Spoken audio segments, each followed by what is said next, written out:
వెతలు తీరును, కృపలు దొరుకును, సాటి లేనిది యేసుని నామం. యేసు నామమే మధురం, మదిలో తలచిన ధన్యం. యేసు నామమే మధురం. ప్రభువునందు ప్రియ దేవుని బిడ్డలారా, నేటి వాక్య ధ్యానము కొరకు ప్రార్థన చేద్దాం. తలలు వంచండి, ప్రార్థనలో ఏకీభవించండి. మమ్మలను మిక్కిలిగా ప్రేమిస్తూ అన్న మా ప్రియ తండ్రి, మీకు వందనాలు. పరిశుద్ధ గ్రంథమును బట్టి మీకు కృతజ్ఞతలు. పరిశుద్ధ పౌలు గారిని బట్టి మీకు వందనాలు. ఇవాళ మా జీవితాలు నీ వాక్యం అనే అద్దంలో చూచుకున్నట్టుకు సహాయం చేస్తున్నందుకు కృతజ్ఞతలు చెల్లిస్తున్నాను. వాక్యము మీది, ప్రజలు మీ వారు. మీరు మాట్లాడగా మాకెల్లరకు క్షేమం కలుగుతుంది. అట్టి క్షేమాన్ని ఇవ్వమని అడుగుచున్నాము. ఘనత, మహిమ, ప్రభావాలు మీరు పొందండి. యేసు నామమున అడుగుచున్నాము తండ్రి, ఆమెన్. ప్రియమైన దేవుని పిల్లలారా, దేవుని యొక్క వాక్యములో నుండి అపోస్తలుల కార్యముల గ్రంథము 17వ అధ్యాయము 16వ వచనము నుండి వాక్యమును గమనిద్దాము. పరిశుద్ధుడైన పౌలు ఏథెన్స్కు వెళ్ళాడు. తిమోతి, శీల ఇద్దరు కూడా బెరయాలో ఉన్నారు. వాళ్ళని త్వరగా వచ్చేయమని చెప్పాడు ఏథెన్స్కు. వాళ్ళు రావాల్సి ఉంది. వారి కోసం ఎదురు చూస్తున్నాడు, అంటే ఖాళీగా ఉన్నాడు. మీరు మీ ఖాళీ సమయంలో ఏం చేస్తారు? మీరు మీ ఖాళీ సమయాలలో ఏం చేస్తారు? చాలామంది ఇప్పుడు టీవీ చూస్తారు, ఫ్రెండ్స్తో పిచ్చాపాటి ఆడతారు. ఇప్పుడు చేతుల్లో సెల్ ఫోన్స్ ఉన్నాయి కాబట్టి దాంతో కాలక్షేపం చేస్తారు. కానీ పౌలు ఏం చేశాడు? పౌలు పట్టణములో విగ్రహములు నిండి ఉండుట చూచాడు. ఆ పట్టణమంతా తిరిగి వచ్చాడు. This is nothing but the pre evangelistic survey. సువార్త ప్రకటించుటకు ముందు ప్రీ ఇవాంజలిస్టిక్ సర్వే చేశాడు.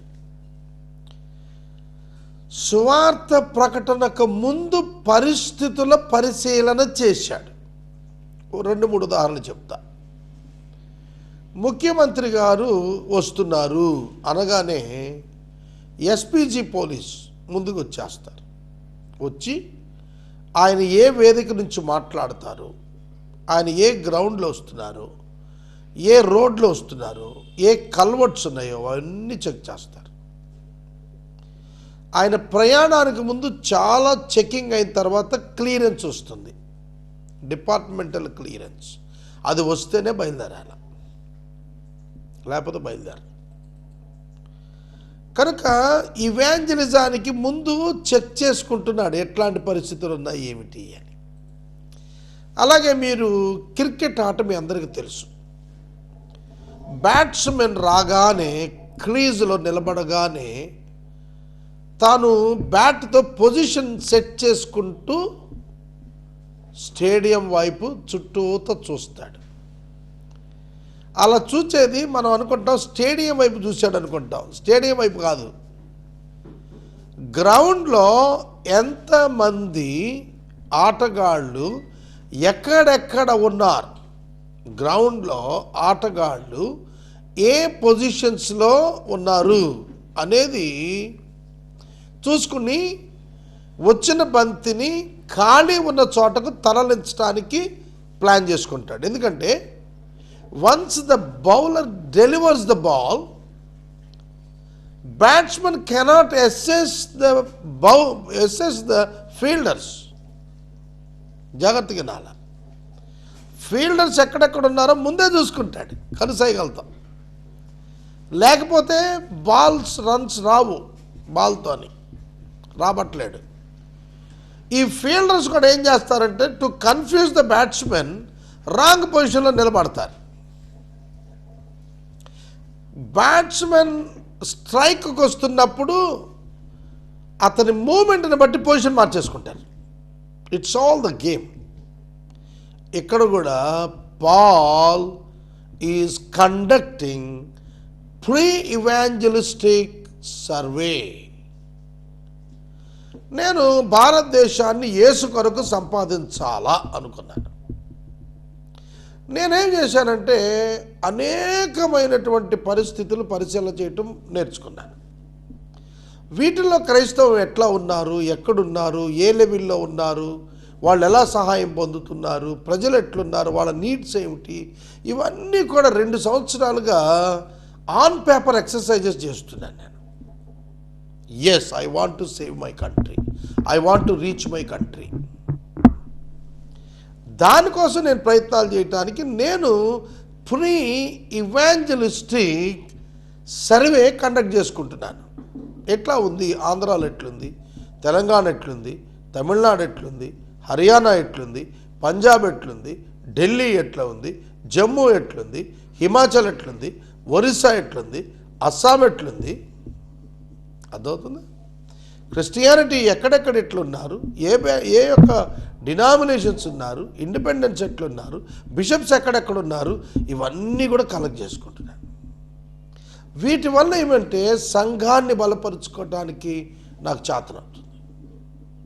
కనుక ఏథెన్స్లో పౌలు ఖాళీగా ఉన్నప్పుడు వీధులన్నీ తిరిగి చూశాడు. వీధులంతా పట్టణమంతా తిరగగా పట్టణమంతా విగ్రహాలతో నిండిపోయి ఉండటం గమనించాడు. ఆత్మలో పరితాపం పట్టలేకపోయాడు. పౌలు గారు ఆ రోజున ఏథెన్స్లో ఉన్న కొన్ని విగ్రహాలు చూసి అంత కలవరపడితే, ఈనాడు ప్రపంచంలో మన దేశంలో ఉన్న విగ్రహాలు చూచి ఏ క్రైస్తవుడని కలవరపడ్డా ఎప్పుడైనా హృదయంలో? లేదు. ఎందుకంటే people are worshipping idols which is not God according to the Bible. Bible ప్రకారం దేవుడు కానటువంటి భౌతిక విగ్రహాలను మనుషులు ఆరాధన చేస్తున్నారు. అది పౌలు గారికి చాలా పరితాపం కలిగింది. Now while Paul was waiting for them at Athens, his spirit was provoked within him as he saw that the city was full of idols. విగ్రహాల చేత నిండిపోయినటువంటి పట్టణమును చూచి పరితాపము పట్టలేకపోతున్నాడు. He was provoked within himself. తనలో తాను నిలబడలేకపోతున్నాడు, ఉండబట్టలేకపోతున్నాడు, కాముగా ఉండలేకపోతున్నాడు, కదలాడిపోతున్నాడు అన్నమాట. ప్రియమైన దేవుని బిడ్డలారా, when the people are perishing, ప్రజలు నశించిపోతుండగా మీరు ఒక చోట ఎట్ట కూర్చోగలుగుతున్నారండి? How can these bishops, pastors, evangelists are silent sometimes? లేదండి, మౌనముగా ఉండలేము.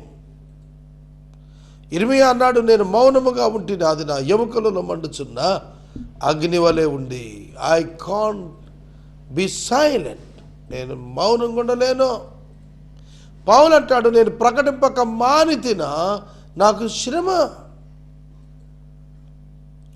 ఉచితముగా సువార్త ప్రకటించుటయే నాకు జీతం. నేను కూడా 17-18 సంవత్సరాలుగా టీవీలో ఎవ్రీడే ఫ్రీగా వాక్యం చెబుతున్నాను. I was not paid by anyone as salary for me. ఎస్ఏ పరిష్కారంలో కానీ ఇతర ఛానల్స్లో కానీ వాక్యం చెబుతున్నప్పుడు నాకు ఏ దేశమో ఏ సంఘమో ఎవడు జీతం లేదు. నాకు ఒంటరిగానే చేస్తున్నాను, జీతం లేకుండా పనిచేస్తున్నాను. Even at my church also. Paulu గారు పరితాపం పట్టలేకపోయాడు విగ్రహాలను చూచినప్పుడు. విగ్రహాలను చూచినప్పుడు వాటిలో ఒక దాని మీద ఒక పేరుంది, తెలియబడని దేవునికి అనే ఒక పేరుంది. He took that as a great opportunity, as an opportunity. ఆ పేరును అవకాశంగా తీసుకున్నాడు పాల్. మహాభక్తుడు, పరిశుద్ధుడు, అపోస్తలుడు. ఆ యొక్క నామాన్ని తీసుకొని మొదలుపెట్టాడు, మీరు భక్తి కలిగిన వారు. సమాజ మందిరంలో యూదులతో, భక్తిపరులైన వారితో ప్రతిదినము మాట్లాడుతూ వస్తూ ఎపిక్యూరియలు, స్తోయికులతో ఉన్నవారు కొందరు అతనితో వాదించారు. ఈ వదరబోతు చెప్పేది ఏంటని అనుకున్నారు. వీడు అన్య దేవతలు ప్రచురం చేస్తున్నాడని చెప్పుకున్నారు. అరేయోపగు అనే సభ ఎదుగు తీసుకుని పోయి ఈ నూతన బోధ ఏంటో మాకు చెప్పమని చెప్పి నిలదీశారు. యూదులతోనూ భక్తి పనులతోనూ వాగ్యుద్ధం చేస్తున్నాడు. యూదులతో వాగ్యుద్ధం ఎందుకండి? యూదులు ఎలాగో విగ్రహారాధన వ్యతిరేకిస్తారు కదా, మరి ఎందుకు? యూదులు విగ్రహారాధన వ్యతిరేకించారు, అంతవరకు పౌలు గారితో బాగున్నారు. కానీ యేసుక్రీస్తుని గురించిన బోధ వచ్చినప్పుడే వాళ్ళు వ్యతిరేకించారు. కనుక యేసుక్రీస్తు ప్రభువును గురించినటువంటి సువార్త చెప్పినప్పుడు యూదులు డిజగ్రీ అయ్యారు. ఎపిక్యూరియులు, స్తోయికులు, ఎపిక్యూరియులు వీళ్ళంతా వాదన చేస్తున్నారు. ఇవాళ ఎంతోమంది వాదిస్తారు. గుర్తుపెట్టుకోండి, ఎంతోమంది వాదన చేసేవారు ఉన్నారు. అవును, నాకు కొన్ని సందర్భాల్లో రెగ్యులర్ ఫ్రెండ్స్ లాగా ఉండేవాళ్ళే అడుగుతూ ఉంటారు, ఇదేమిటి అదేమిటి, ఎట్లా ఇది ఇట్లా జరిగింది, ఎట్లా అన్నారు, బైబిల్ ఇట్లుంది ఏమిటి. వాటిని వివరించడానికి నేను యత్నం చేస్తున్నప్పుడు వాళ్ళు కన్విన్స్ అవ్వరు కొన్ని సందర్భాల్లో. ఎందుకంటే they focused on the doubts. How can they convince? ఎట్లా వాళ్ళు కన్విన్స్ అవుతారు? వాళ్ళ అనుమానాలతో ప్రారంభించారు. కనుక వాళ్ళు కన్విన్స్ కాలేకపోయినారు. చాలామంది చాలా ఆర్గ్యుమెంట్స్ జరిగినప్పుడు ఇక్కడ పౌలు గారు కూడా వాళ్ళతో వాదన చేస్తున్నాడు. వాళ్ళు వ్యతిరేకిస్తున్నారు. వాళ్ళు ఎపిక్యూరియలు, స్తోయికులు కొందరు జ్ఞానులు అతనితో వాదించి అన్నారు, ఈ వదరబోతు చెబుతోంది ఏమిటి? Some of the Epicureans and Stoic philosophers also conversed with him, and some said, what does this babbler wish to say? Babbler, ఈ యొక్క వదరుబోతు చెప్పేదేమిటి? పౌలు ఆఖరికి వదరబోతు అయిపోయాడు వాళ్ళకు. అవునండి, ఆలోచించండి. పౌలు వారికి వదరబోతులా కనపడ్డాడు. Paulu doctrinal very sound man, very great sound personality in doctrines as well as in the law of Moses. Moshe ధర్మశాస్త్రంలో మహాపండితుడు పౌలు గారు. అట్లాంటి పౌలు గారిని అన్నారు వదరుబోతు అన్నారు. పోతులు చాలా ఉంటాయి, తిట్టుబోతు, వదరబోతు, నిద్రబోతు, తిండిపోతు. ఇక్కడ వదరుబోతు, వాగుడుకాయ. ఏంటి మాట్లాడుతున్నాడు అతను? మన విశ్వాసాన్ని గురించి చెడు మాట్లాడుతున్నాడు, వేరొక దైవాన్ని గురించి మాట్లాడుతున్నాడు, మనల్ని కన్ఫ్యూజ్ చేస్తున్నాడు, మన ప్రజలను చీట్ చేయడానికి మొదలుపెట్టాడు అని చెప్పి అతనితో వ్యతిరేకంగా తిరిగాడారు. అతను యేసుని గురించి, పునరుద్ధానాన్ని గురించి ప్రకటించిన కనుక వీడు అన్య దేవతలు ప్రచురిస్తున్నాడు అని చెప్పారు. మన దేశంలో కూడా ఇప్పుడు ఇది చాలా పెద్ద తగు రన్ అవుతోంది. క్రైస్తవుల దేవుడు ఫారిన్ గాడ్, ఇండియన్ గాడ్ కాదు. గాడ్స్ కూడా జ్యూరిస్డిక్షన్స్, స్థలాలు ఏర్పాటు చేసి మాట్లాడుతున్నారు. వీళ్ళు మనుషులు ఎంత అవివేకులు చూడండి, అమాయకులు జనం. ఫారిన్ గాడ్ అంటాడు. ఒక ఆయన అంటాడు, ఈ సిమ్ కార్డు ఇక్కడ పనిచేయదు అంటాడు. యేసు అనే సిమ్ కార్డు ఇండియాలో పనిచేయదు అంటాడు. దేవుడు అంటే యూనివర్సల్. ఇండియాకు ఒకటి, పాకిస్తాన్కి ఒకటి ఉంటాడా? అట్లా కాదు. మనకేంటంటే నేటివ్ గాడ్స్ని మనం ఏర్పాటు చేసుకుని ఇండియాలో ఇక్కడ వరకే మనం మాట్లాడుతున్నాం. What about the other 500 countries? ఏమిటి వాటి సంగతి? ఈ ఖండాల్లో ఉన్న మనుషుల సంగతి ఏంటి? 830 కోట్ల మంది ప్రజలు ఉన్నారు, వాళ్ళందరి సంగతి ఏంటి? అవి మనకేం పట్టవు. చూడండి, ఈ వదరుబోతు చెప్పినది ఏమిటి? క్రీస్తుని గురించి, పునరుద్ధానం గురించి ప్రకటిస్తున్న దేవతలు, ఇతర దేవతల గురించి చెబుతున్నాడు. ట్రస్ట్ ఇమ్మని చెప్తున్నాడు కదా, యేసుని నమ్మమని చెబుతున్నాడు కదా పౌలు.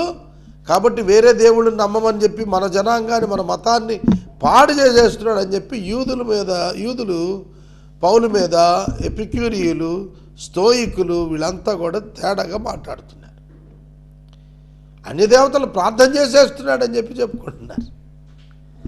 నేను 3 months అయింది బిషప్స్ కౌన్సిల్ పెట్టి. 200 మంది వచ్చారు బిషప్స్. ఒక్కొక్కరు గుసగుసలాడుతున్నారని నాకు సమాచారం. ఏమిటంటే, ఏమిటి అసలు ఇతను చెబుతోంది, ఇది జరుగుతుందా? ఈయన ఏంటో చెప్తున్నాడు సాగర్ గారు. దేవుడు అంటాడు, సువార్త అంటాడు, భారతదేశం అంటాడు, మారాలంటాడు, ప్రభుత్వాలతో పనిచేయాలి క్రైస్తవులు అంటాడు, చాలా చెబుతున్నాడు. క్రీస్తు యొక్క శక్తి ప్రదర్శన కావాలంటాడు, క్రైస్తవులు ఏకం కావాలంటాడు, డినామినేషన్స్ పోవాలంటాడు, క్రిస్టియానిటీ యునైట్ అయిపోవాలంటాడు ప్రపంచవ్యాప్తంగా.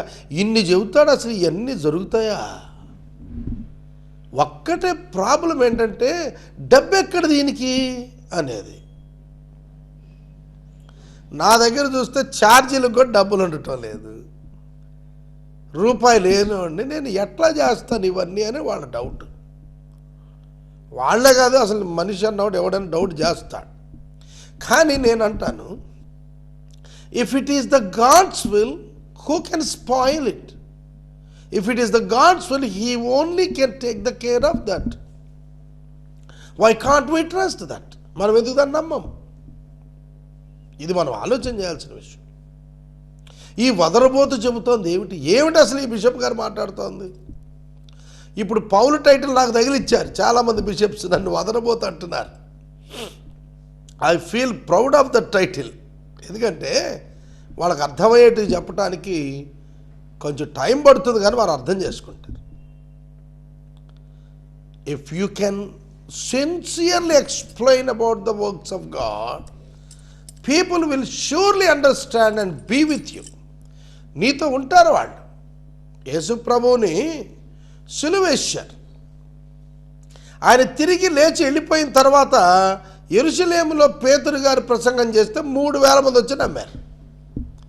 ఎవరైతే సిలువ సందర్భంలో యేసు ప్రభువు సిలువను చూస్తూ ఊస్తూ తలలూపిస్తూ నవ్వారో వాళ్ళలో నుంచే సంఘం వచ్చింది.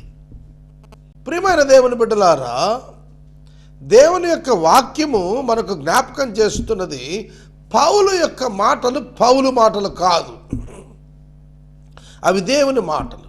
అంచు దినములలో దేవుడు తన వాక్యమును స్థిరపరచుటకు సూచక క్రియలు, అద్భుత కార్యాలు చేస్తాడని వాక్యం చెబుతాను.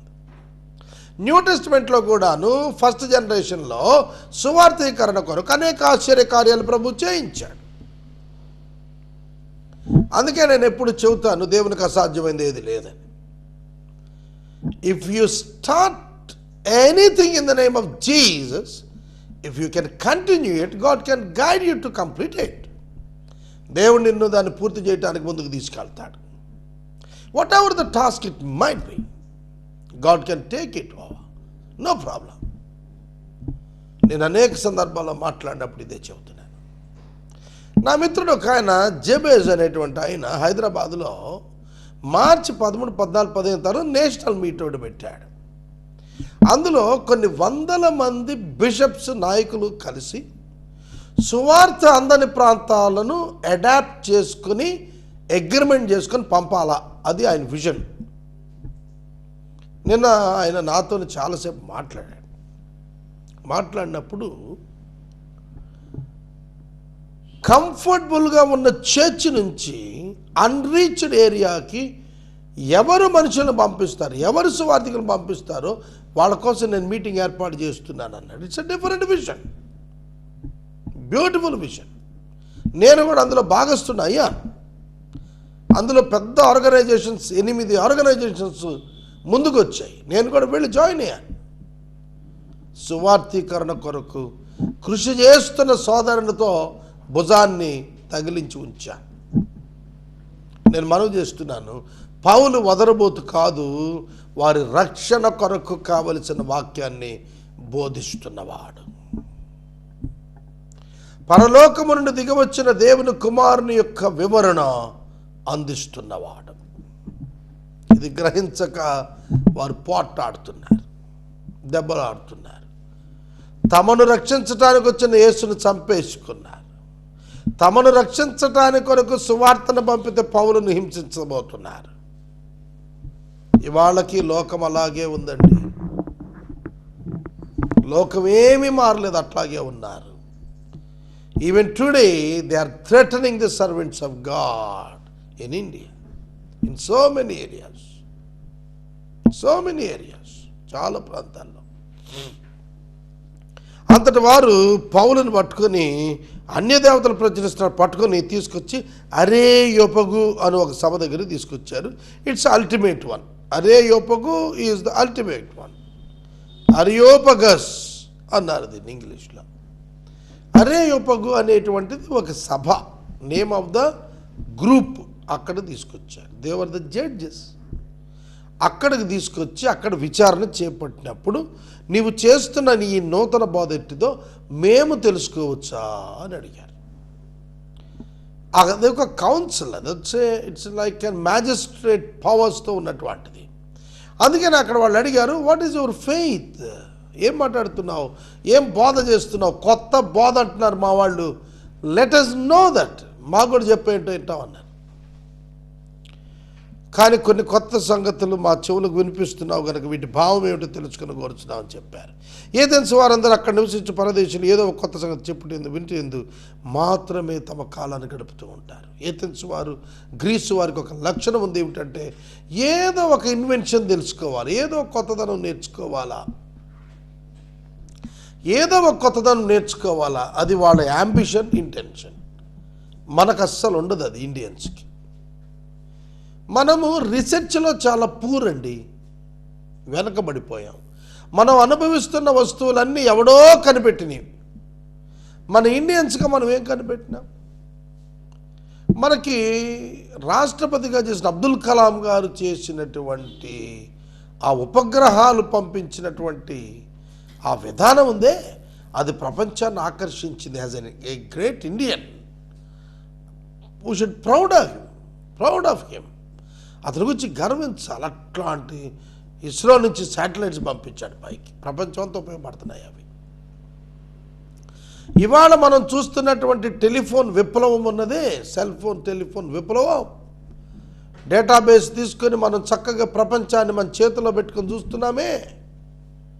అరచేతిలో ప్రపంచం ఇమిడిపోయిందే. వాటికి కారణం ఆ శాటిలైట్లే. ఆ శాటిలైట్స్ వలననే ఇది సాధ్యమైంది. ఇంకా ఏం కనుక్కున్నాం మనం? ప్రియమైన దేవుని బిడ్డలారా, వీఆర్ నెగ్లెక్టింగ్ రీసెర్చ్. ఇక్కడ మనం చూస్తున్నప్పుడు క్రొత్త సంగతులు తెలుసుకోవాలా. We should learn new things. మనం కొత్త విషయాలు నేర్చుకోవాలి. అది వాళ్ళ ఆకలి. వాళ్ళ ఆకలి ఏమిటంటే మనం కొత్త సంగతులు తెలుసుకోవాలి.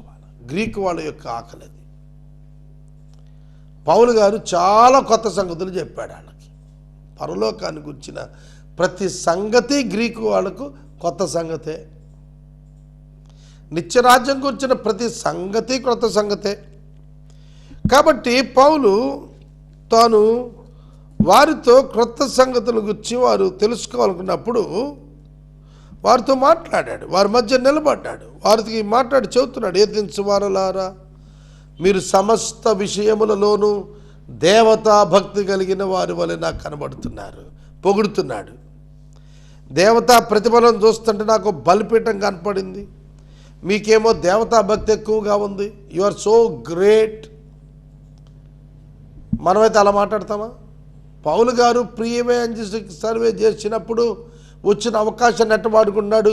మీరు దేవతా భక్తి కలిగిన వారి వలె కనబడుతున్నారు. This is very great, very unusual, చాలా గొప్ప సంగతి, శ్రేష్టం. అయితే ఒక బలిపీఠం మీద ఏమనుందో తెలుసా? తెలియబడని దేవునికి. ఒక బలిపీఠం మీద దేవతా ప్రతిమల్లో తెలియబడని దేవునికని వ్రాయబడి ఉన్నది చూశాను.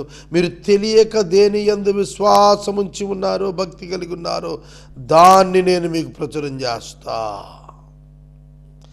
దానిని నేను మీకు ప్రచురము చేస్తాను. మీరు తెలియక దేని యందు భక్తి కలిగి ఉన్నారో, the God who made the world and everything in it, being Lord of heaven and earth, does not live in temples made by man. For as I passed along and observed the objects of your worship, I found also an altar with this inscription: to the unknown God, what therefore you worship as the unknown, this I proclaim to you, the God who made the world and everything in it, being Lord of heaven and the earth, does not live in temples made by man. మనుషులు నిర్మించిన హస్తకృతాలయాల్లో దేవుడు ఉండడు. దేవుడు ఉండడు. ఆయన అందరికీ జీవము ఊపిరిదాయి చేస్తాడు. ఆయన మనుషుల చేత ఏదో కొదువున్నట్టు సేవించబడేవాడు కాదు. యావత్ భూమి మీద కాపురం ఉండటకు ఆయన ఒకని నుండి ప్రతి మనిషిని, జాతిని రప్పించాడు. దేవుని తడువులాడు కనుగొంటారేమో నిర్ణయ కాలం నివాసం నుండి పొలిమేరను ఏర్పరిచాడు. ఇవాళ టైం అయిపోయింది. రేపు మళ్ళీ ఇదే టాపిక్ తీసుకుని మాట్లాడతాను. ప్రార్థన చేస్తాను. మమ్మల్ని మిక్కిలిగా ప్రేమిస్తున్న తండ్రి వందనాలు. వాక్యం విన్న బిడ్డలను దీవించండి. మా పరిస్థితులకు నీవే ఆధారముగా ఉండండి. యేసు నామమున అడుగుచున్నాను, ఆమేన్. తండ్రి అయిన దేవుని ప్రేమ, కుమారుడైన యేసయ్య కృప, పరిశుద్ధాత్మ దేవుని యొక్క అన్యోన్య సహవాసం సదా మనకు తోడైండును గాక, ఆమేన్.